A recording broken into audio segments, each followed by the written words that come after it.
Of course BNP বা আমরা বা যারাই আছি আমরা জনগণের রাজনীতি করি এবং জনগণের যে কোনো লজিক্যাল আপনি যে আন্দোলন হবে তার পক্ষে আমাদের নৈতিক সমর্থন থাকতেই পারে। তার মানে যে এই আন্দোলন আমরা করছি বা এই আন্দোলন আমাদের, সে কথাটা রাইট না। এটা আওয়ামী লীগের ব্যর্থতা যে আওয়ামী লীগ ওটা মেনে নিতে চাচ্ছে না, যে আওয়ামী লীগের আনপপুলারিটি বা ডিসিশনের বিরুদ্ধে এরকমভাবে সাধারণ ছেলেমেয়েরা নেমে যাবে। এই জন্য আসলে চক্ষু লজ্জা বা লোক দেখানোর জন্য এসব কথা বলছে। মানে আওয়ামী লীগ নিজেও উপলব্ধি করে যাচ্ছে, যেহেতু প্রবলেমটা হলো পলিটিক্স না থাকলে ছেলেপেলেদের বা ভালো ছেলেদেরকে পলিটিক্সে আনাটা খুব কঠিন, পলিটিক্যাল প্র্যাকটিস নাই। আর যেহেতু ডাকসু বা অন্য অন্য জায়গা থেকে ছেলেরা আসতে পারছে না, সো আমরা চেষ্টা করছি তোমরা অ্যাকসেপ্ট করো বা এত পপুলার হয়, not because I come up with something very new, that's because you can connect with me.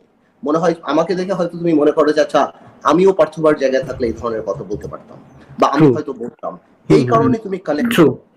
তো এই দিস আর দ্য রিজনস যার কারণে ইয়াঙ্গার জেনারেশনরা রাজনীতি করতে চায় না।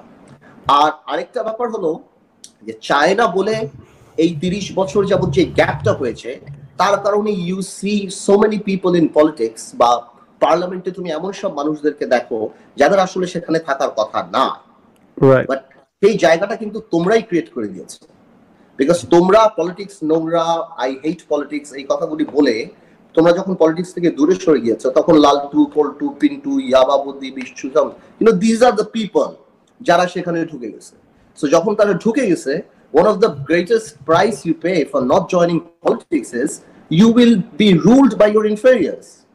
এবং আজকে তাই হচ্ছে যে আজকে তুমি পলিটিক্স করবা না, বাট এমন একজন মানুষ পলিটিক্সে ঢুকবে যখন কালকে সে এমপি মন্ত্রী হবে, তুমি তার দ্বারাই কিন্তু রুলড হবা।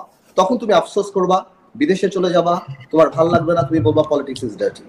এই কারণে আমি সবসময় তোমাদেরকে বলি যে তোমরা পলিটিক্সকে একটা অপশন হিসেবে নাও। আমাদের দায়িত্ব, this country has given us so much, এই দেশ আমাদেরকে অনেক কিছু দিচ্ছে।